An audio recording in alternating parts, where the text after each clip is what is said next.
Hari ini kita akan melanjutkan pembelajaran kita ke bab berikutnya tentang interaksi makhluk hidup dengan lingkungannya.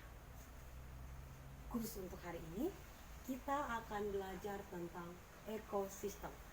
Adapun tujuan pembelajaran kita, yang pertama, mengklasifikasikan komponen biotik dan abiotik. Yang kedua, menjelaskan interaksi antara komponen biotik dan abiotik. Yang ketiga, menjelaskan konsep ekosistem berdasarkan karakteristik yang diamati. Nah, untuk mencapai 3 tujuan pembelajaran kita pada hari ini, tentunya kita perlu mengamati lingkungan atau ekosistem. Di sini sudah disediakan miniatur ekosistem yang akan menjadi ekosistem kita pada pembelajaran kali ini. Apa saja sih yang terdapat dalam ekosistem?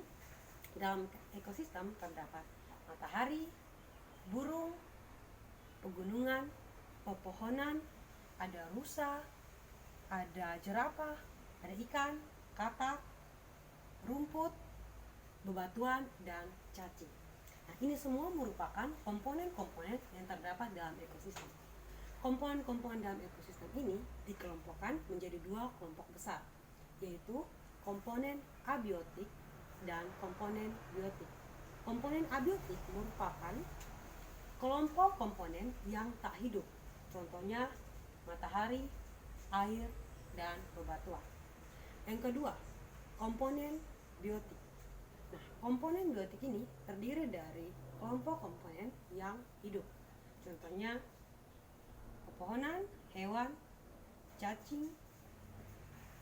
Nah, komponen biotik ini dikelompokkan lagi menjadi 3 kelompok, yaitu produsen, konsumen, dan dekomposer.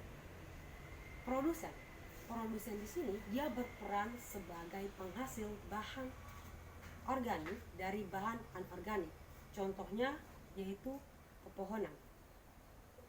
Nah, hasil dari produsen bahan organik kemudian akan dikonsumsi oleh hewan sebagai konsumen.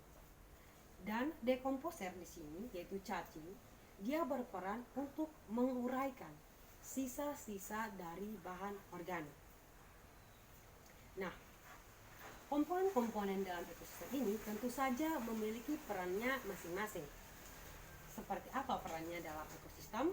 Mari kita lihat. Yang pertama ada matahari. Matahari di lingkungan dia berperan sebagai sumber energi, baik bagi pepohonan, hewan sebagai sumber energi bagi makhluk hidup. Air berperan penting bagi kelangsungan makhluk hidup. Contohnya untuk ikan menggunakan air sebagai tempat hidupnya, dan hewan untuk minum. Kemudian untuk keberlangsungan tumbuhan, tentu tumbuhan membutuhkan air.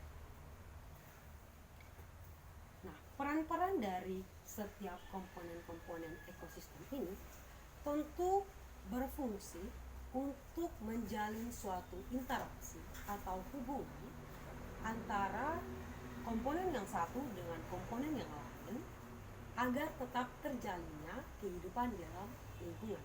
Nah, interaksi seperti apakah antara komponen biotik dan komponen abiotik yang terjalin di dalam lingkungan? Contohnya matahari dan tumbuhan hewan. Matahari sebagai sumber cahaya untuk tumbuhan melakukan fotosintesis sehingga menghasilkan oksigen yang dibutuhkan oleh makhluk hidup yang lain seperti hewan, manusia untuk bernapas. Nah, selanjutnya, sisa dari bahan organik dari tumbuhan seperti daunan kering atau pohon yang tumbang itu akan diurai oleh dekomposer. Cacing di sini dia memiliki peran untuk mengurai dari sisa-sisa bahan organik. Nah, interaksi yang lainnya kita dapat lihat pada ikan dan air. Tentu saja ikan membutuhkan air untuk tempat hidupnya. Bagaimana jika tidak ada air di lingkungan? Bukan hanya berdampak buruk bagi ikan, tetapi juga bagi makhluk hidup lainnya. Contohnya bagi hewan. Hewan akan kehilangan sumber airnya. Dengan begitu, hewan akan pergi dari ekosistem tersebut ke ekosistem yang lain yang di mana terdapat sumber air. Tumbuhan akan mengering atau bahkan mati karena kehilangan sumber airnya. Apalagi ikan akan kehilangan tempat hidupnya. Perlahan-lahan ikan akan mati. Nah, itu merupakan interaksi antara komponen biotik dan komponen abiotik yang terjadi di dalam lingkungan. Nah, dari pemahaman ini yang sudah kita ketahui, tentu saja kita dapat mengambil suatu kesimpulan berkaitan dengan apa sih itu ekosistem.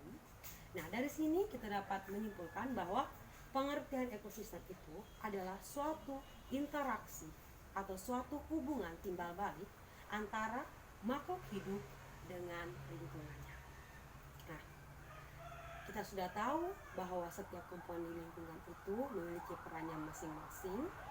Tentu saja sebagai makhluk yang berakhlak, sebagai manusia, kita berperan penting akan keberlangsungannya setiap komponen-komponen di dalam ekosistem. Nah, untuk itu kita harus atau kita perlu untuk menjaga setiap komponen-komponen di dalam ekosistem ini.